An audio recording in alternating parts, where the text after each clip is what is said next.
ना। सर जी, मेरा नाम विजय भाव सिंह तड़ोले है और मैं बुरहानपुर का निवासी हूँ। जी। सर आप बुरहानपुर से रहने वाले हो और आपको किस प्रकार के प्रश्न पूछे गए? सर, बुरहानपुर के बारे में सबसे पहले उन्होंने पूछा था कि बुरहानपुर की 3 ऐसी कोई विशेषताएं बताइए। तो मैंने 3 विशेषताएं उनको बताई। उसके बाद उन्होंने 1-2 मेरे से क्रॉस क्वेश्चन करे थे बुरहानपुर से रिलेटेड, और एक ओडीओपी में कौन सी फसल है, तो ये बुरहानपुर से रिलेटेड एक क्वेश्चन था मेरे से। जी, और बुरहानपुर से इसके अलावा फिर दूसरे क्वेश्चन नहीं थे मेरे से। सर आपको करंट अफेयर से किस प्रकार के क्वेश्चन? करंट से देखा जाए तो जो हाल ही में किसान बिल आए थे, तो उस संदर्भ में पूछा गया था कि कौन कौन से बिल आए थे, वो किस लिए लाए गए थे, उनमें क्या क्या प्रोविज़न थे। उसके बाद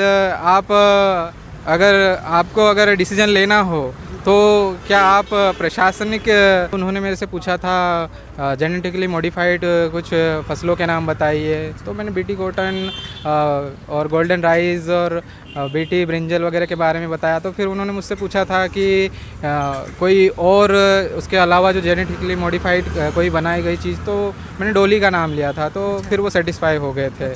और उसके अलावा फिर बायोटेक से मेरे से पूछा गया था डीएनए और जीन्स के बारे में, तो इसके ऊपर 1-2 मिनट तक डिस्कशन चला था।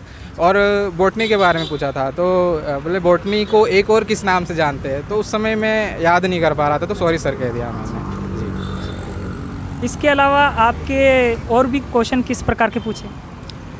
सर नॉर्मली क्वेश्चन थे। उसके अलावा मैं अभी याद कर पा रहा हूँ, जैसे उज्जैन किस लिए फेमस है, ये मुझसे से पूछ लिया गया था। और क्षिप्रा नदी के बारे में, फिर वो जहाँ गुफाएं उफाएँ है, तो वो चीज़ें पूछ ली थी। उसके बाद एकदम से उन्होंने सडनली कालिंजर का किले के बारे में पूछ लिया था, और वो क्यों फेमस है, तो ये सारी चीज़ें मेरे से पूछी गई थी।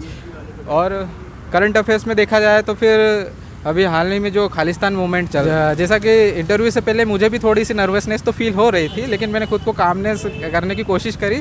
लेकिन जैसा हम मॉक वगैरह देते हैं, तो उस समय जो माहौल होता है, तो वो हमें काफ़ी डराया भी जाता है और क्रॉस पे क्रॉस क्वेश्चन पूछे जाता है। लेकिन यहाँ पे एक्चुअल इंटरव्यू में ऐसा नहीं था। उन्होंने बाकायदा हमारा वेलकम किया और बैठने को कहा उन्होंने।